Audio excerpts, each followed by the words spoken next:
દહેગામ તાલુકાના નાંદોલ ખાતે શાસ્ત્રી કે ઠાકર હાઈસ્કૂલ ખાતે વિકસિત ભારત સંકલ્પ યાત્રાનો સમાપન સમારોહ યોજાયો હતો। દહેગામ તાલુકાના નાંદોલ ખાતે શાસ્ત્રી કે ઠાકર હાઈસ્કૂલ મેદાનમાં સંકલ્પ યાત્રાનો સમાપન સમારોહ યોજાયો હતો। આ પ્રસંગે કેન્દ્ર સરકાર અને રાજ્ય સરકારની વિવિધ પ્રકારની યોજનાઓ અંગે વિવિધ સ્ટોલ કર્મચારીઓ દ્વારા યોજનાઓનો લાભ અપાયો હતો। મહાનુભાવો દ્વારા તમામ પ્રતિભાશાળી વ્યક્તિઓને અને તમામ પધારેલ સરપંચ તલાટીઓનું સન્માન કરવામાં આવ્યું હતું। વિકસિત ભારત સંકલ્પ અંતર્ગત સન્માનપત્ર એનાયત કરવામાં આવ્યા હતા। નાંદોલ શાસ્ત્રી કે ઠાકર હાઈસ્કૂલના અને પ્રાથમિક શાળા વિદ્યાર્થીઓ દ્વારા કન્યાકુમાર શાળા દ્વારા નાટક રજૂ કરવામાં આવ્યું હતું। તમામ શિક્ષકોનો સહયોગ જોવા મળ્યો હતો।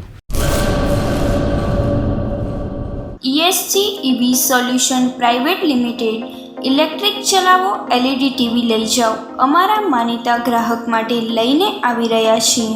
ખરીદી ઇલેક્ટ્રિક રાઇડ અને કોસ્બાઇક ઝીપ લોડર પર LED ટીવી ફ્રી। ખરીદો ઇલેક્ટ્રિક રાઇડ અને કોસ્બાઇક ઝીપ લોનની સુવિધા પણ ઉપલબ્ધ છે। લો સ્પીડ તથા હાઈ સ્પીડ મોડેલ ઉપર સરકાર દ્વારા સબસિડી આપવામાં આવે છે। એડ્રેસ માંડવી ભુજોકટ્રોય પાસે 9099937585।